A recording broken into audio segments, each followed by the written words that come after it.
First of all, this is an historic agreement. It's an agreement that really shows the confidence that India is putting in the European Union and the confidence that the European Union puts in India.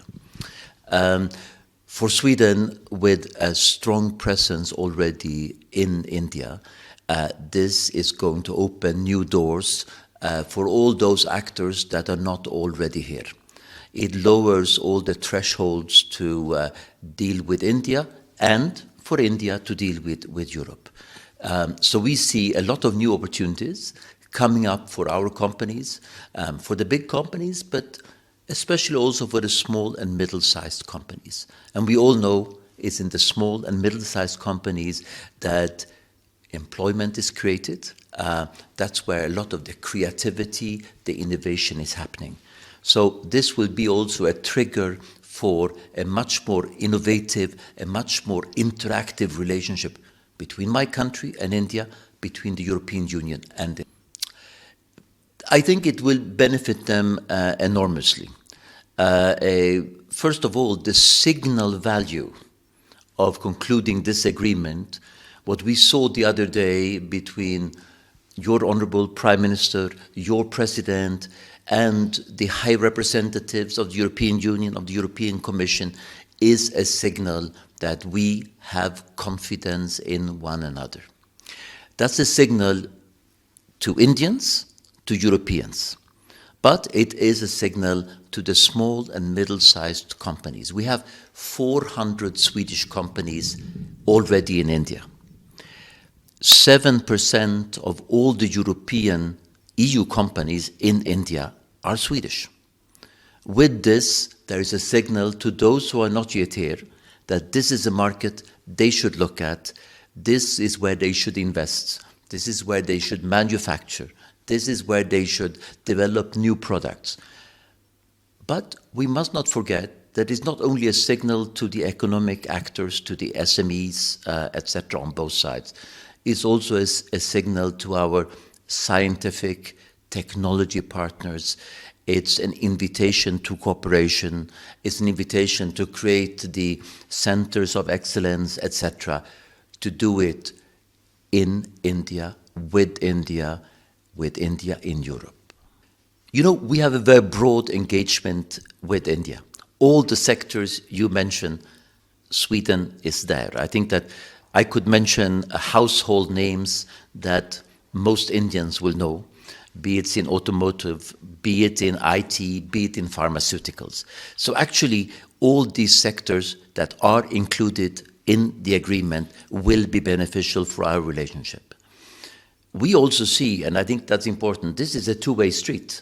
It's not European companies coming to you, it's also Indian companies coming to us.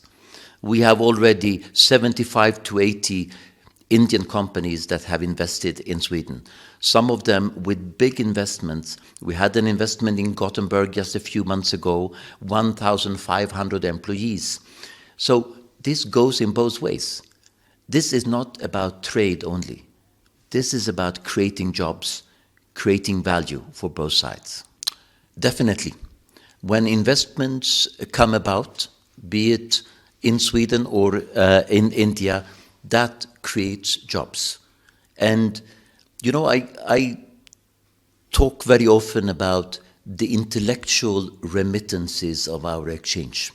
And what I mean by that is that when a skilled Indian go to Sweden, exposed to our innovative landscape, our ecosystem, and likewise when Swedes come here, what they bring back to their respective countries is much more than the salary they earn. They bring back skills. They bring back a skill set that will benefit themselves, of course, their families, but also India and its technological development. For sure, this is, again, it's a signal to skilled Indians, to skilled Europeans. The door is open for you to find new opportunities, new employment. The biggest group of foreigners who come to Sweden today globally are Indians. In 2030, we expect 1% of our population to be Indian. So you see, Sweden and India might be geographically apart, but we're getting closer and closer by the minute. I think that India proves over and over. I've been here more than 3 years, and we have seen how India is stepping out on the world stage. Thanks to the measures, the initiatives taken by your Honourable Prime Minister. We've seen it at the G20 when India was sharing that group. I'm sure we will see it again. We see it just in 1 month's time or less than a month at the AI Impact Summit that is hosted by your Honourable Prime Minister here in Delhi. No, India is taking its rightful place on the world stage. You know, I think that again, the signal India and EU are sending to the world is that we can get together, we can agree, we can have a rules-based world order, we can have tariffs that we agree on and that we will stick by. We are a reliable partner.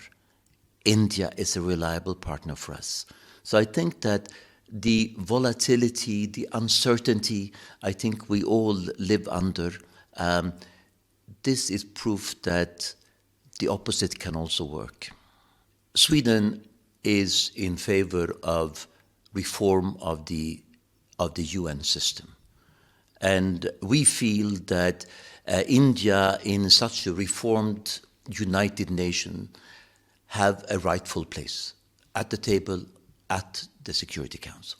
You know, I think we have, through globalization, we have seen how our interlinkages are there. At the same time, we have seen that we must not put ourselves in a dependence. We must have the flexibility, the openness to source.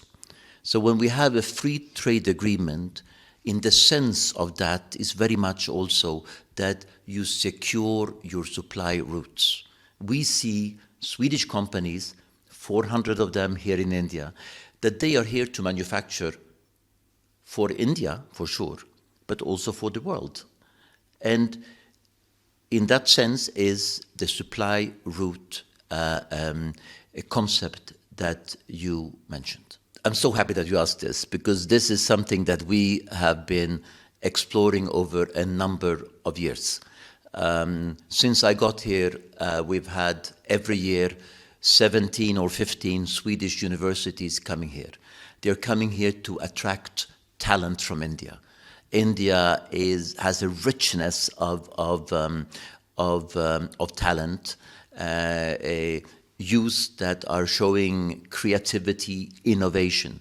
Swedish universities want to tap into that talent pool.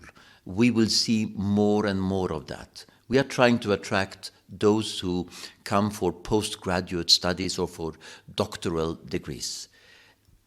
In India, you offer already fantastic bachelor degrees.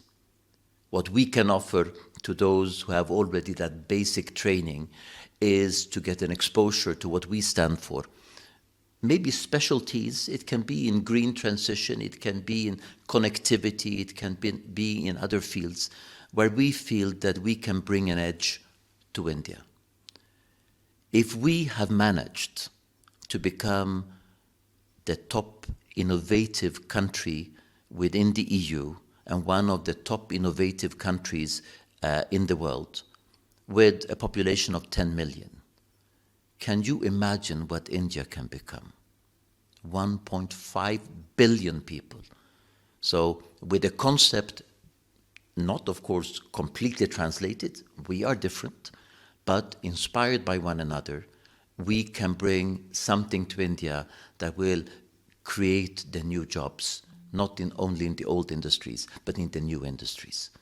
And that's why, for me, the most encouraging thing during my years in India has been to see the youth coming forward, the importance that the government is putting in the youth. And that, I think, is the natural resource of this country, just as it has been for mine.